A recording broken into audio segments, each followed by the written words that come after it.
Kwa wale mnao kwenye Biblia, ni mwisho kabisa wa Biblia yako. Tutakutana na kitabu kinaitwa Ufunuo wa Yohana. Ufunuo wa Yohana sura ya 12 mstari wa 15 mpaka 16. Ufunuo wa Yohana sura ya 12 mstari wa 15 mpaka 16. Tayari? Ufunuo wa Yohana sura ya 12 mstari wa 15 na 16. Nitasoma. Nyoka akatoa katika kinywa chake nyuma ya huyo mwanamke maji kama mto, amfanye kuchukuliwa na mto ule. Mstari wa 16. Nchi ikamsaidia mwanamke, nchi ikafunua kinywa chake, ikaumeza mto ule aliyoutoa yule joka katika kinywa chake. Nitarudia tena. Ufunuo wa Yohana sura ya 12 mstari wa 15 na 16. Nyoka akatoa katika kinywa chake nyuma ya huyo mwanamke. Naomba ukariri sana hayo maneno na hizi sentence. Nyoka akatoa katika kinywa chake nyuma ya huyo mwanamke maji kama mto, amfanye kuchukuliwa na mto ule. Nani anayetoa hayo maji? Nyoka. Nikuonyesha hakuwa nyoka wa kawaida. Ukisoma vitabu vya Ayubu, kuna nyoka anaitwa Lewi Alifi ambaye amesifiwa sana kwenye kitabu cha Ayubu, lakini sipo huko. Tutakuja kujifunza baadaye tutakapoanza kujifunza kwa habari ya roho mbalimbali. Anasema huyo nyoka akatoa katika kinywa chake. Nataka uipate picha ya huyo nyoka, ukubwa wake, uwezo wake na nguvu aliyokuwa nayo. Nyuma ya huyo mwanamke maji kama mto. Unapozungumzia mto, Biblia haizungumzii mto mdogo, inazungumzia mito mikubwa. Haizungumzii kama mto hapa ambapo unaweza ukapita tu na miguu. Ni mito mikubwa kama mto Rufiji tuseme, Malagarasi na mito kadha wa kadha, mto Kagera, ile mikubwa. Kwa sababu unatakiwa ujue hii picha ya haya maji ambayo yangemchukua huyu mwanamke, manake si maji ya kawaida, si ndio? Ni mafuriko ambayo si ya kawaida, ilikuwa yanambeba. 16.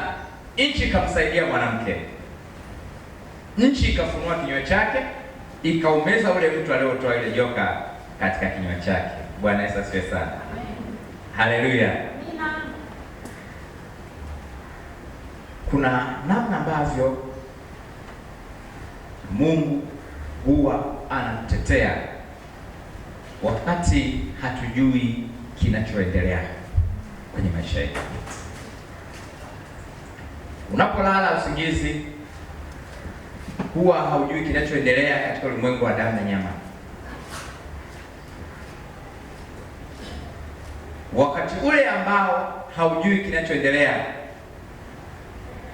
ndio wakati ambao adui huwa anatengeneza mazingira, kwa sababu anajua hujui kinachoendelea. Na wakati huo huo adui anapojiandaa, anapokuwa anatengeneza mazingira ya uharibifu kwenye maisha yako, ndio wakati huo huo ambao Mungu naye anatengeneza mazingira pia kwa ajili ya kukuokoa na kukusaidia. Ndio maana huwa tunasisitiza, ni muhimu sana kwa wale ambao waliwahi baada ya asubuhi kuomba rehema unapoenda kulala. Tumsihi Mungu akupe neema unapoenda kulala usingizi. Mungu akutetee unapoenda kulala, pamoja na watoto wako, pamoja na familia yako. Kwa nini? Kwa sababu shetani yuko kazini masaa 24 kwa siku 7. Halali wala hasinzii, kama vile ambavyo Mungu naye halali wala hasinzii. Ni kwa nini? Ni kwa sababu roho zote hazilali, hazina usingizi. Kinachopata usingizi ni kitu chenye mwili, ndicho kinachopata usingizi. Bwana Yesu asifiwe sana. Haleluya. Kwa hiyo ni muhimu sana kuwa tayari wakati wote. Unapotoka, hakikisha unaomba neema ya Mungu kwenye maisha yako ikusaidie. Mungu akutetee, akupiganie katika hatua zako zote. Unapotoka asubuhi, unaporudi, kumbuka kumshukuru Mungu, kwa sababu kuna mambo mengi ambayo mimi na wewe hatukuyaona. Wakati tulipogeuza migongo yetu, adui wakati anajipanga, kuna namna Mungu alikupigania pasipo kujua. Kwa Biblia inaposema mshukuru Mungu kwa kila jambo, maana yake unatakiwa uelewe hata kama umepitia jambo likakuumiza, lakini sharti kama Mungu angekufunulia ukaona ni nini alichokiepusha kikubwa zaidi, basi usingekuwa na manunguniko kwenye maisha yetu, usingekuwa na kununa kwenye maisha yetu, tungekuwa na furaha kama Biblia inasema, inaposema furahini tena furahini katika Bwana siku zote. Bwana Yesu asifiwe sana. Jambo lolote linapokutokea wewe unayemwamini Mungu, jua Mungu anakushtua. Mungu anataka kusema na wewe, anataka kuonyesha upendo wake, pamoja na kwamba umetokewa na fulani, anataka kupe picha ya kipi ambacho amekuepusha, ambacho kama singeruhusu jambo hili, yawezekana ulikuwa tayari katika ulimwengu wa damu na nyama unaondolewa. Bwana Yesu asifiwe sana.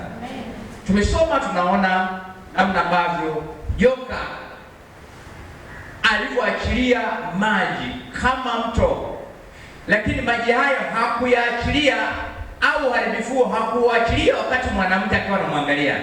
Biblia inasema aliuachilia nyuma ya mwanamke. Wakati anaenda, mama hajui kinachoendelea, hajui chochote, anawaza mipango yake, anawaza kwa habari ya maisha, yawezekana watoto wake, anafikiria nitafanyeje. Wakati anawaza katika kutembea kwake, akiwa anaondoka, yawezekana alikuwa anaenda kwenye biashara zake ama anaenda kazini, hatujui. Lakini wakati hajui kinachoendelea upande wake wa nyuma, akiwa anaendelea mbele, ndipo adui alipoachilia nini? Uharibifu, ili amwangamize. Bwana Yesu asifiwe sana. Ili amwangamize. Na kibiblia mwanamke anawakilisha kanisa. Bwana Yesu asifiwe sana. Ndio maana sisi tunaitwa ni bibi harusi, na Yesu Kristo ndio bwana harusi. Kwa shetani alikuwa anataka kuharibu waumini wanaomwamini Mungu, siku zote ndio anapambana nao. Kwa unapokata hatua yoyote, tamani kukata pamoja na Yesu Kristo. Unapoenda katika mazingira yoyote, tamani kwenda na Yesu Kristo. Usiondoke nyumbani kwako na vitu ndani ya moyo wako.